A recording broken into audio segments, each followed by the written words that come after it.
What's up, y'all? It's Shanda here, and I'm bringing us our channeled message for the week of January 19th, 2026. And I also trust that this message will find you whenever it is supposed to.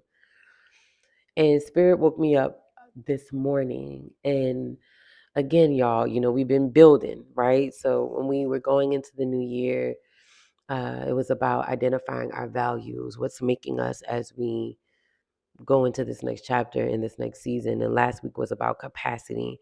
What does capacity really look like when we are moving in ease and in alignment, right?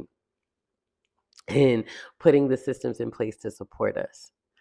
This week, Spirit was like, okay, cool, bet. Now, what does joy look like as you sit into those things this week? What does your joy look like? And have you been allowing yourself to feel joy? Have you been allowing your nervous system to be reintroduced to joy without fear, joy without fear, right? The fear of rejection, the fear of losing it. Because what Spirit is saying is, what's happening is when we don't thank you, Spirit. When we don't consistently allow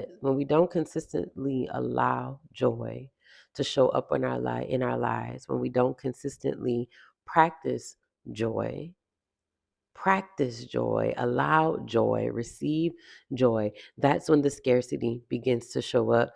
That's when the overindulgence begins to show up. And then when now we're walking in the guilt of having too much fun, the guilt of maybe spending too much on that night out, the guilt of maybe we didn't plan accordingly for when we went out to eat or when we went to do the things. And now it's turning into guilt, is turning into resentment, is turning into scarcity. And now you're punishing yourself for joy.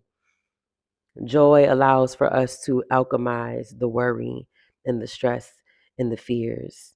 It's time to understand and allow what joy needs to feel like and give ourselves the and I know I say this a lot, y'all, but truly give ourselves the grace. And what does that look like? That means like stop beating yourself up and be easy on yourself when you might overspend or you might underspend or you're balancing, you're figuring out what does joy look like without your wounds attached to it. What does joy look like without the energy vampires that you were connected to? What does joy look like now that you're surrounded by safe friendships and safe relationships? What does joy look like now that you can sleep at night? What does joy look like now that you have your boundaries up? What does joy look like now that you're starting to understand and actually like who you are?